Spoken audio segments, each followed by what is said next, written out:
14 anni sono stato accusato di un furto di appartamento che non ho fatto.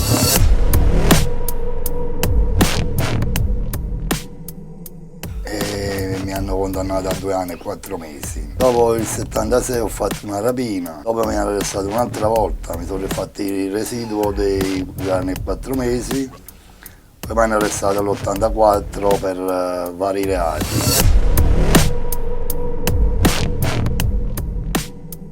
Comunque ho incontrato persone poco civili, dopo mi sono fatto apprezzare là dentro, ho fatto capire che anche la mia testa non funzionava bene. Qualche volta ho litigato, ho fatto capire che dovevano stare calmi. A me di rispetto mi è mancato di nessuno, tu vedi che la cosa un po' si mette male, allora tu parti di prima o gli dai una sciabellata o qualcosa e ti fai valere.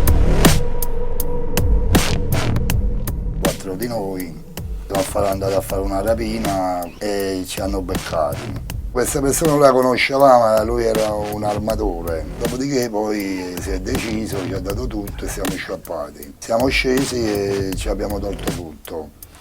Verso le 2 di notte sentivamo un sacco di rumore, erano molti carabinieri che erano venuti per arrestarci e hanno preso per primo il mio amico e l'hanno gonfiato di botte. Dopo in caserma mi hanno fatto pure a me, mi hanno dato quelle botte. Ci hanno arrestato e ci hanno mandato a Poggioreale. Là anche ho fatto una riscossione comune, mi hanno trasferito al carcere di Reggio Calabria. Allora al carcere di Reggio Calabria c'eravamo io e un altro napoletano in questa stanza con un uomo calabrese. E lui diceva sempre che non aveva soldi, noi compravamo le sigarette, dentifrice, tutto quello che lui aveva bisogno, lo davamo a mangiare, tutto. E c'era la sua giacca appesa ad un chiodo, io mise la mano dentro, non so neanche io come fu. E trovo il libretto che ci stavano 5 milioni sopra. Allora io gli dissi, senti un po', ma tu dici sempre che non c'hai soldi, invece c'hai i soldi tu. Io quando non c'ho niente, come non c'hai niente, questo che cos'è? E gli diedi il libretto in faccia, e gli diedi tanti di quei schiaffoni, gli diedi calci. E così dopo mi hanno trasferito al carcere di Agrigento in Sicilia. Poi dopo mi hanno riarrestato, mi sono fatto un altro anno e mezzo, poi sono uscito, l'84 mi hanno arrestato un'altra volta per vari reati e sono uscito il 90.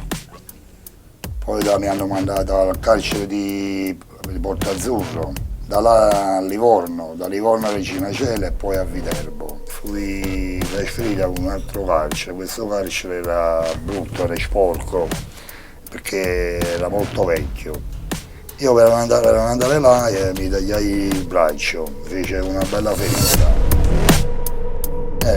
Una volta sono caduto dal secondo piano, ho sfacellato un po' là il viso, il braccio, la gamba e dopo 8 mesi la psichiatra mi voleva andare a lavorare, ci stai bene, non stai bene, ho detto senti io sto male, quindi se mi mette per gli iscritti io vado a lavorare, non ci sono problemi. L'infermiere gli fa al dottore, dice senti ha detto alla dottoressa mandala a lavorare perché non c'ha voglia di lavorare. Io l'ho sentito, ho detto ma prima di adesso ci siamo mai conosciuti e te? No, e allora come ti permetti tu di dire queste cose? Mi ha fatto nervosire, io ho dato uno schiaffo e mi ha detto io tu sei pazzo, ti mando al manicomio, ma dove vuoi tu? E mi ha mandato alla Colucci. Poi nella camera là mi avevano messo in una stanza piccola, senza chiave, senza niente. Mi davano delle pastiglie che ti facevano addormentare, là sembrava che stavi male. Io me la mettevo sotto la lingua, quando l'infermiere si girava io la sputavo e non la prendevo. Dopo sono uscito e questa è la storia.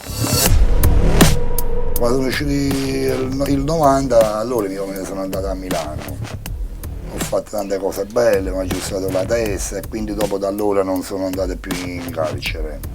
Ho detto adesso la devo finire di fare queste cose che non va bene e così ho aggiustato la testa, mi sono messo a lavorare sempre. Io spero che in futuro si aggiustino un po' le cose in modo che posso ritornare a lavorare, a fare qualcosa di buono, se posso aiutare a qualcuno lo faccio volentieri, tutto ciò che posso fare io lo faccio.